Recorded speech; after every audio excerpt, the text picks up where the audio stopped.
Gus Romi P3 sebut ada dua modus untuk loloskan PSI ke Senayan. Ketua Majelis Pertimbangan Partai Persatuan Pembangunan, PPP, Romahur Muzi atau Gus Romi menyebut, ada dua modus untuk meloloskan Partai Solidaritas Indonesia, PSI, ke Senayan. Ia menyoroti perolehan suara dari partai yang dipimpin putra Presiden Jokowi tersebut karena kenaikannya dinilai tidak masuk akal. Gus Romi mengatakan, modus pertama ialah memindahkan suara partai yang kecil kemungkinan lolos parliamentary threshold ke coblos gambar PSI. Kemudian modus kedua memindahkan suara tidak sah menjadi coblos gambar partai tersebut.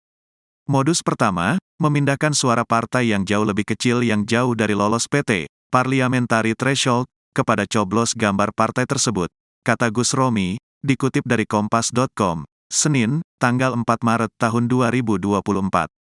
Sebelum pemilu, Gus Romi mengaku telah mendengar informasi terkait operasi untuk memenangkan PSI oleh aparat. Targetnya dibebankan ke penyelenggara pemilu di daerah agar PSI meraup 50.000 suara di setiap kabupaten, kota di Pulau Jawa. Menurut Gus Romi, operasi tersebut berjalan dengan membiayai ormas kepemudaan tertentu yang pernah dipimpin salah satu menteri.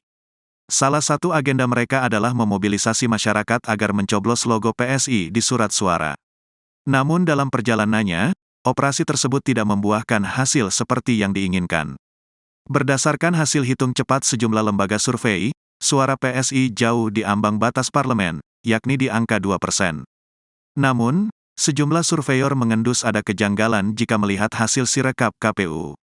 Pasalnya, suara PSI melesat tajam dalam kurun waktu yang singkat. Gus Romi pun menilai kenaikan itu tidak masuk akal dan mendesak KPU serta Bawaslu bertindak menyelidikinya.